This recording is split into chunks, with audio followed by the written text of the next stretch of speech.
Well, I am Harriet Hageman, and I am Wyoming's lone congressional representative. I enjoy working with the Oklahoma delegation. You have some great people that you have elected from Oklahoma, very strong in terms of ag issues, tribal issues, freedom issues. So it has been a pure delight over the last almost 2 years to be able to get to know people like Stephanie Bice and other folks. I'll give you just a bit about my background and my knowledge and my involvement with ag issues. And then I'm going to jump right in and I'm going to talk about the 30 by 30 plan coming out of the Biden administration. And then I'm also going to talk about electronic identification mandates that are coming out of the USDA. So first of all, I grew up on a ranch outside of Fort Laramie, Wyoming. My family is still in production agriculture. I have a brother that's on the family place near Fort Laramie. I have another brother who's a rancher up near JM. And then I have a brother who has a store in Fort Laramie and then also a little farm near the old fort.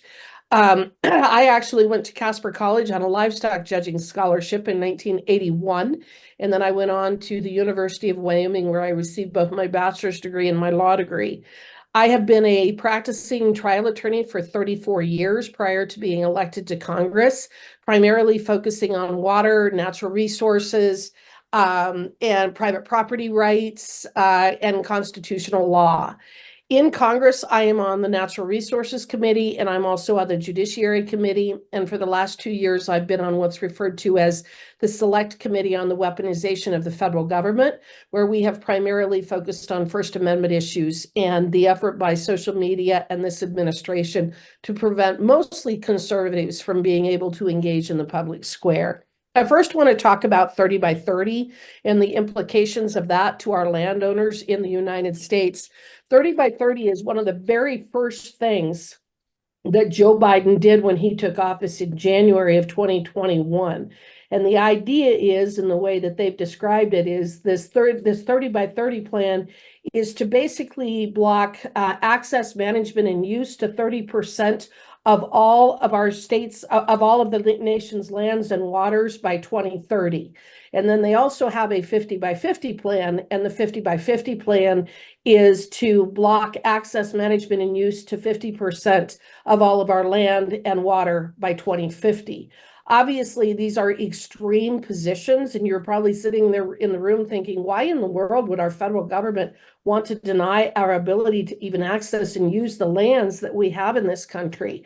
What they claim is that the idea is to, quote, return these lands to their, quote, natural state, and to do this so that we can stop climate change and global warming, which really makes no sense at all. But, you know, that's the situation we're dealing with in DC. Right now, the federal government claims that only 12%, or roughly 300 million acres of land, is currently permanently protected in America to qualify for the 30/30 plan. Now, keep in mind, federal agencies control 600 million acres of land between BLM and U.S. Forest Service predominantly, but also you have the U.S. Fish and Wildlife Service, Corps of Engineers, Bureau of Reclamation, etc. So according to the Biden administration, and through this 30 by 30 program, they intend to lock down an additional 400 million acres of land, which would be the equivalent footprint of Wyoming, Idaho, Montana, Utah, North Dakota, South Dakota, and Nevada combined.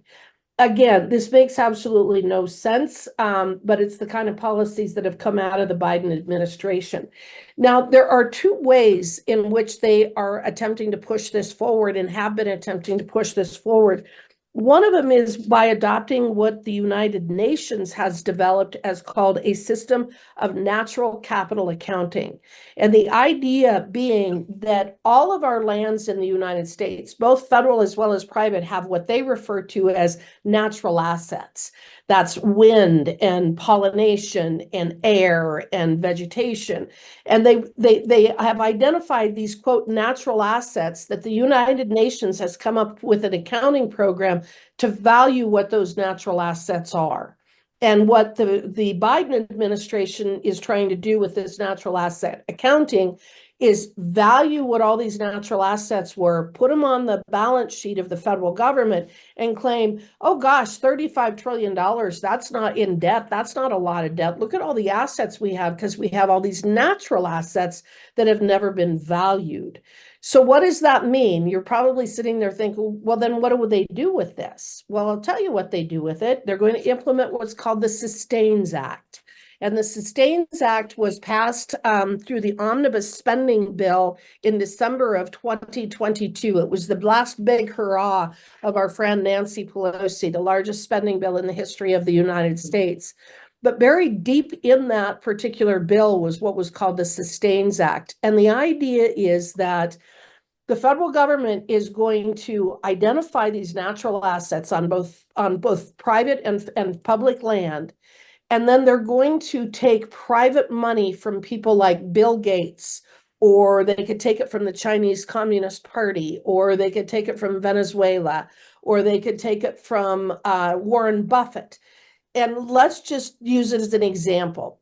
Bill Gates could come in and say, I want to buy all the natural assets of the Shoshone National Forest in the state of Wyoming. And the federal government would say, okay, and Bill Gates would give them money. And then he would be able to dictate, and they being the federal government, would be able to not deny all access, management, and use for those lands. They wouldn't be able to be available for oil and gas development, for mining, for grazing, for any kind of development whatsoever. And the idea behind the Sustains Act is because the federal government is $35 trillion in debt, they're going to now try to leverage private funding from both individuals, corporations, or foreign governments to buy these natural assets or to invest in these natural assets and then dictate how the land can be used. But the land cannot be used for purposes of generating legitimate revenue. They can do things like carbon capture, but they can't graze livestock. They could do things like, keep it fallow, like a CRP program is right now, but they would not be able to have any oil and gas development. So that's the ways in which they're trying to implement this 30 by 30 plan, is they're attempting to monetize what they refer to as the natural assets, sell them to the highest bidder, and then exclude any kind of management and use on those lands. So that's kind of in a nutshell what this whole 30 by 30 plan is. It is crazy when you think about foreign countries. You think about, would they really set aside and block access, management, and use to some of the most important resources they have and expect that this is going to turn out well? What country would do that? I mean, it's just such a bizarre concept, but this administration is doing it, and they're doing it through this executive order called the 30 by 30 plan, and then also through the Sustains Act. So if for any of you who may have conservation easements on your property, the USDA may come knocking on your door and saying, we want to sell the natural assets from your property to a Bill Gates and to try to prevent you from being able to use those lands as you historically have. That's how they're going to come up with the additional 400 million acres that they want to basically make off limits through this 30 by 30 and eventually 50 by 50 plan. So now let's move to EID. This is a rule that I have been fighting coming out of the USDA for over 5 years now. And the idea is that the USDA has now adopted a formal rule that will require livestock producers, primarily cattle and bison producers, to start using electronic identification ear tags. Now, in this rule, and it's what I refer to as incrementalism at its best, but under this rule, right now, it would apply to about 11% of our cattle and bison herds. So it will apply to sexually intact animals that are over 18 months of age, and only those animals that have to cross a state line at some point in their life cycle. So in a state like Wyoming, for example, because we don't have any big packing plants and we don't have any of the big feedlots, most of our livestock actually does go into a Nebraska or a Kansas or a Texas or an Ohio at some point, either to be fattened up or to be slaughtered. So it's going to affect a state like Wyoming more than it would affect a state like Kansas or Texas or Ohio, because their livestock doesn't have to move across state lines necessarily. And what this EID rule is that 11% of our herds are going to have what are called electronic identification ear tags. Now, according to the USDA, this will cost the industry about $26.1 million. That's the estimate that the USDA, that's the price tag that the USDA has put on this rule. But again, I want you to remember that right now it only applies to 11% of the industry. So if you just multiply it by 10, even the USDA admits that this is a $250 million rule, because eventually they are going to apply it against the entire livestock industry. Again, it's incrementalism. In fact, if you go to the APHIS website, the APHIS website specifically says that the rule applies from cradle to grave. So while the rule itself that's coming out of USDA does not apply to the full life cycle of an animal's life, APHIS is pushing for that, and they have been pushing for that since 2011. So this is an astronomically expensive rule. Also, keep in mind that the rule itself, talking about the $26.1 million, all that pays for is the EID ear tag itself. It doesn't pay for the software or the hardware that our producers are going to have.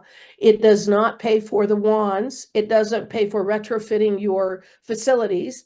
And your biggest enforcers of this rule are going to have to be our sale barns, and it doesn't provide any funding whatsoever to our sale barns for retrofitting their facilities so that they would be entirely compliant with the rules. So this is a very dishonest rule in terms of the cost and the impact on the industry, but it also is an example of where I will guarantee you within 2 years, 3 years maybe, they'll come back and they're going to want it to apply to either all livestock, or maybe they'll come back and say anything over 6 months of age. And then a couple of years later, it will apply to everything. Now, I know that you probably have some questions about this, and we'll get into those questions here in a minute, but I just want to use two examples, two countries that have adopted full-blown EID mandates, and then I'm going to talk about one state.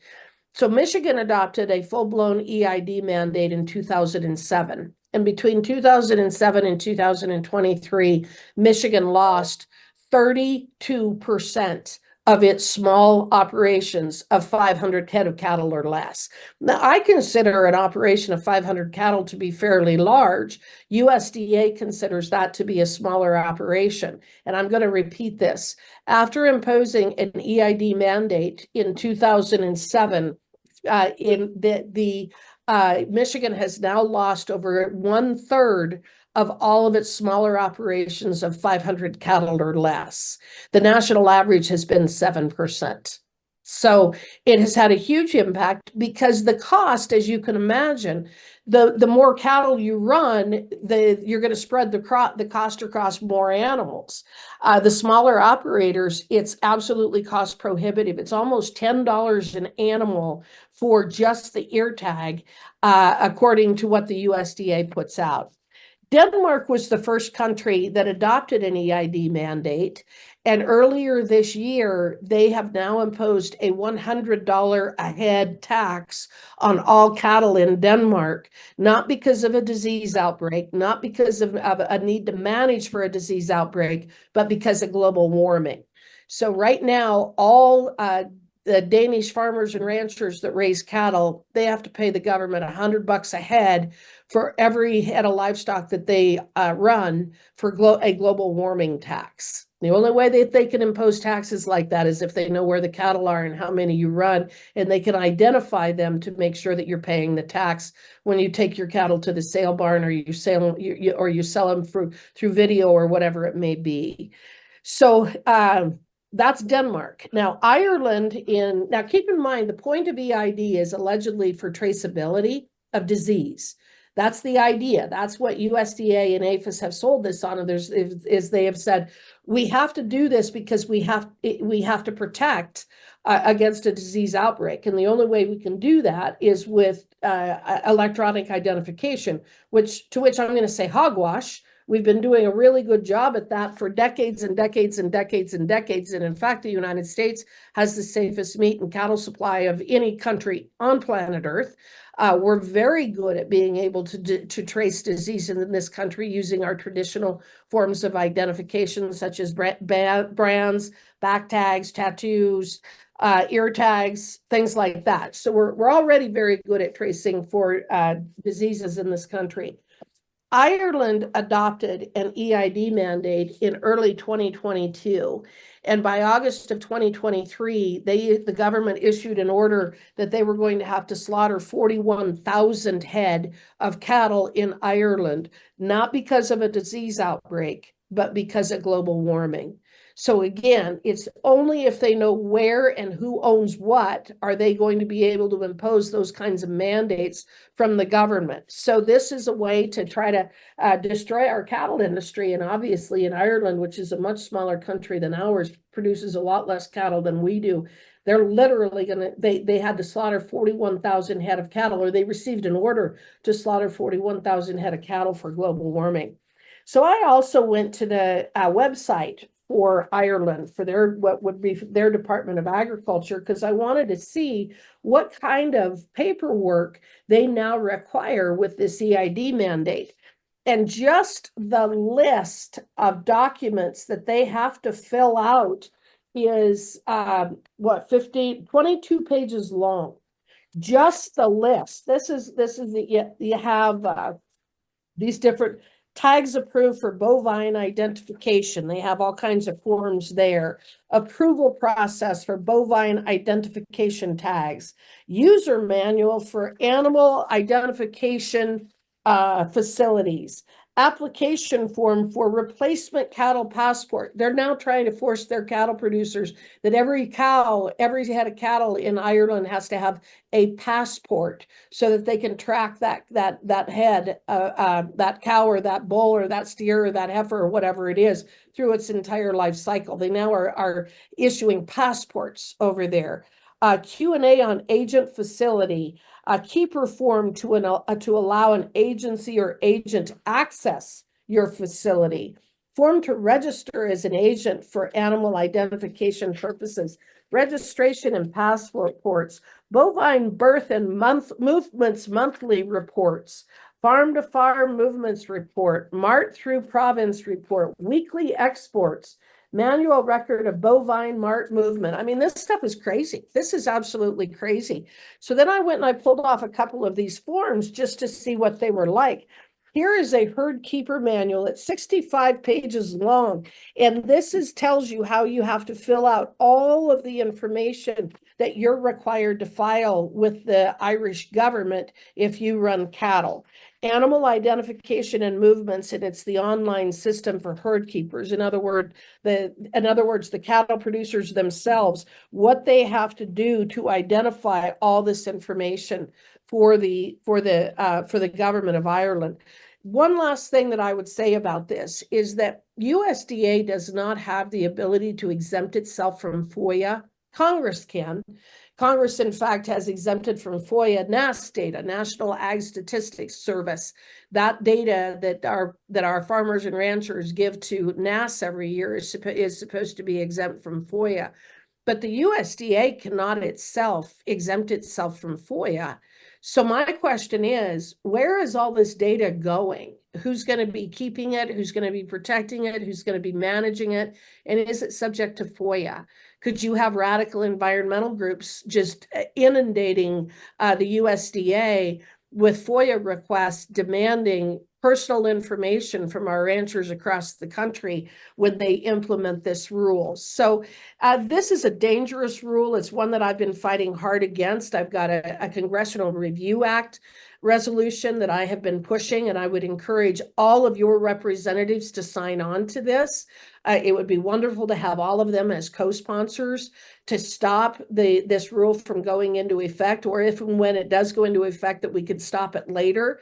And then I also have tried to defund this program through the appropriations process so that the USDA cannot implement it. And then I've got a final bill that would prevent them from just basically nullify the rule itself. So there's a couple of approaches that I have taken to try to stop the USDA from going forward with their EID mandate. So with that, I know that you may have some questions about either the 30 by 30 or the EID mandate or anything else we're doing in Congress, and I'm happy to answer those.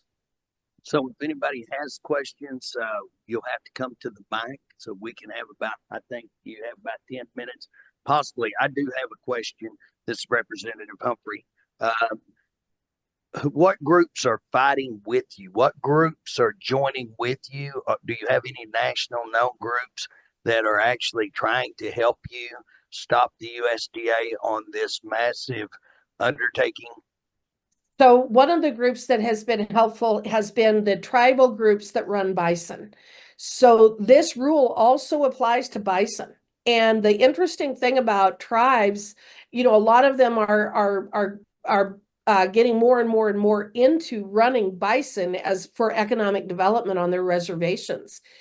Tribes do not consider bison to be livestock; they consider them to be wildlife.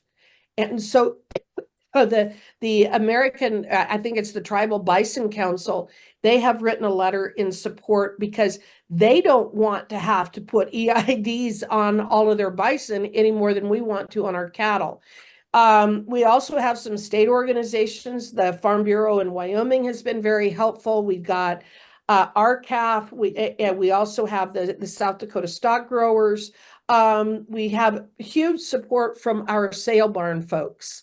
So all of the organization, the different sale barns, and then the National Organization for Sale Barns, because they recognize that they're really going to be the enforcement mechanism for this, because what it's going to be is Harriet Hageman shows up with 50 head of cattle in Nebraska one day, and I want to run them through and sell them. It's going to be the sale barn that says, you don't have an EID ear tag, we're not going to let you sell, and they're going to shove them out the back door. So while that's not the only enforcement mechanism, it's going to be a very important one. The sale barns recognize, number one, they're not going to be able to continue to run livestock at the speed of commerce the way that we have. I mean, we all know how quickly cattle go through a sale barn. This is going to slow down that entire process if they have to wand every single one of those head of cattle. And then keep track of which, what cattle have gone through their sale barn. But it also is going to be terribly expensive to retrofit their premises. Okay, we've got a question. Would the same apply to deer and antelope? No, it only applies to cattle. So it applies to cattle and bison. Keep in mind, they already have it for dairy. And they also have, one of the things this is going to do, and it's why I keep talking about the smaller operators, you're going to see a lot more vertical integration in the cattle industry, just like you saw in poultry and the pork industry. Both of those have been vertically integrated pretty much from top to bottom.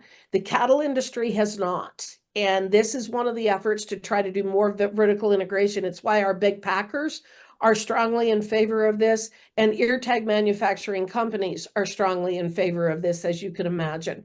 But the big operators want to put the small operators out of business, and this is going to further vertically integrate the industry.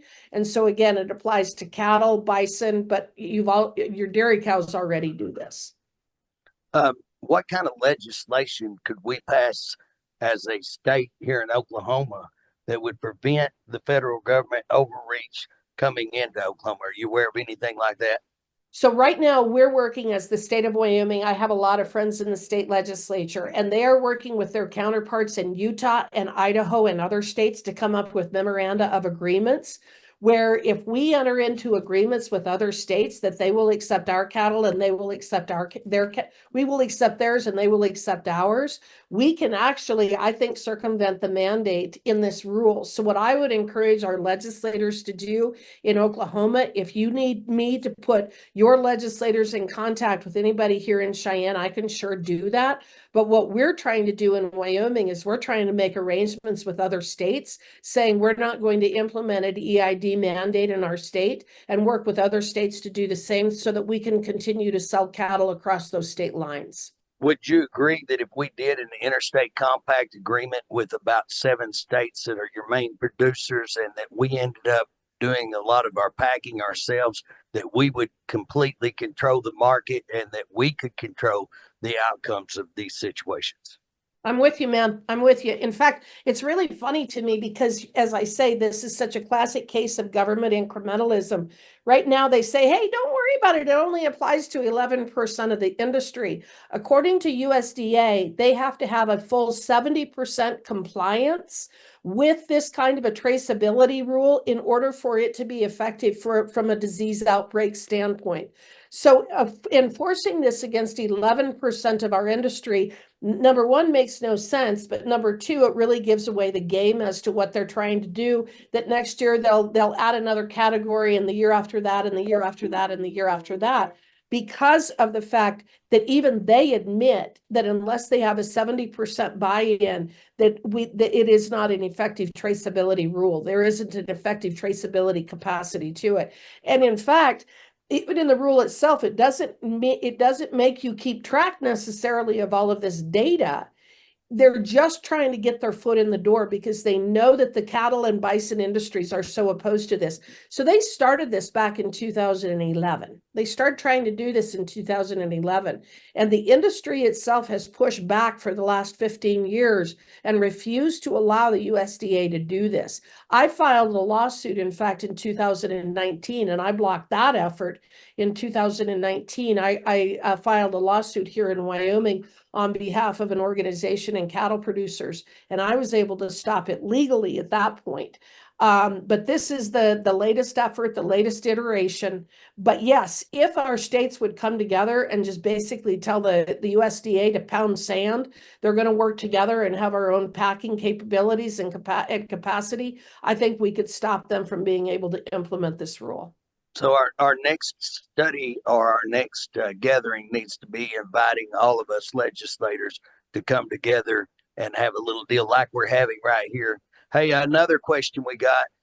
Let's say that somebody radical like myself just decides I'm not going to sell across the state line. You already said that they could keep you from selling. But what if I just say, I'm going to take these tags, throw them in the drawer, bury them in the dirt. I ain't going to do it, and they ain't going to make me do it. What can they do to enforce that to make me comply? The enforcement mechanism is blocking you from the market. So again, it's coming from Wyoming. We don't have the huge feedlots and we don't have the huge packing. So if you're an operation that runs 1,000, 1,200, 1,500 head of cattle, your calves, your weaners, or your yearlings most likely are going to have to cross a state line to access that market. They're either going to be put on feed, they're going to be put on pasture, they're going to be put in a feedlot, and they're going to go to a big packing plant for slaughter. And so for a state like Wyoming, it is going to affect us because what they will do is they will require, if you will, our sale barns and other mechanisms, they will block our access to the interstate market. And that is the intent. Their intent is to put people out of business who have to access the interstate market and don't want to comply with this. And again, just to kind of reiterate what you're saying, when the market is us, when we get the market back and we control the market, then we control much, much more of this conversation. Hey, one of the participants today said that they have contacted a couple of our legislators, congressional legislators, and they said that Markway Mullins and Congressman Lucas have not signed on with you, that Josh Burking has, but those two have not. Can you confirm that, or do you know whether they have or not? I don't know if they have or not, but let's get a hold of. I do believe Josh Burkeen has. He has. I don't know if Mr. Lucas is going to. We need to get a hold of Stephanie Bice. We need to get a hold of Tom Cole. We need to get a hold of Kevin Hearn. All of whom are very, very, very good, conservative, solid legislators. Please call them and ask them to sign on to my bill. Any other questions? Yes. That was it. I got it. Yeah. Anybody else? Hey, I want to tell you something. You're doing an awesome job. Thank you. Thank you very much. I appreciate the I'm going to look opportunity forward to, I will begin to work on putting that group together. About 7 states that we've already looked into. We passed a bill here to where we can actually uh, produce and put a tag on that showing that it came from Oklahoma, and that we can actually have that processed here in Oklahoma, and we can sell directly in Oklahoma.